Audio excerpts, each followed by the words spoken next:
সকাল 7:30 বাজে আর আমার সমস্ত খাবার টেবিলের উপর দেওয়া শেষ।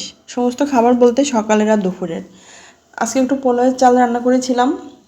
পোলাও না, পোলাও রান্না করতে গেলে তো মশলা লাগে, দুধ লাগে। আমি পোলাওয়ের চালটা এমনি সাধারণ ভাতের মতো রাইস করে রান্না করেছি। আর রান্না করেছি দেশি মুরগির ঝোল আলু দিয়ে পাতলা করে, আর আলু আর বেগুন ভাজি। মানুষ সকালে উঠে চিন্তা করে সকালে কি খাবো, আর আমি চিন্তা করি দুপুরের জন্য কি রান্না করব, যেহেতু অফিসে টিফিন দিতে হয়। আর মুরগির মাংস একটু বেছে বেছেই দিচ্ছি, কারণ মুরগিতে অনেক উল্টাপাল্টা জিনিস থাকে, উনি তো আবার খাবেন না, তাই একটু বেছে বেছেই আমি দেওয়ার চেষ্টা করছি, যতটা ভালো ভালো পিস দেওয়া যায়।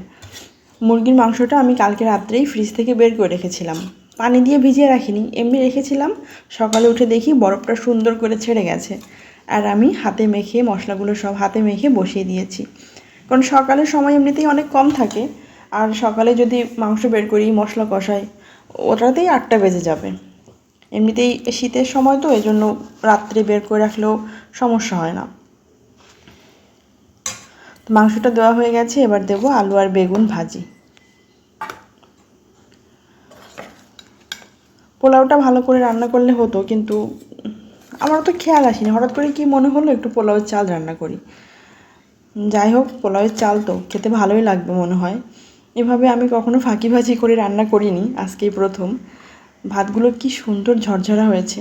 পোলাও যদি রান্না করি আমি, এত ঝরঝরা ভাত আমার কখনোই হয় না, আজকে যতটা সুন্দর হয়েছে। তো আজকের মতো আমার অফিসের টিফিন দেওয়া হোক বা সকালের যুদ্ধ হোক, আজকের মতো কমপ্লিট।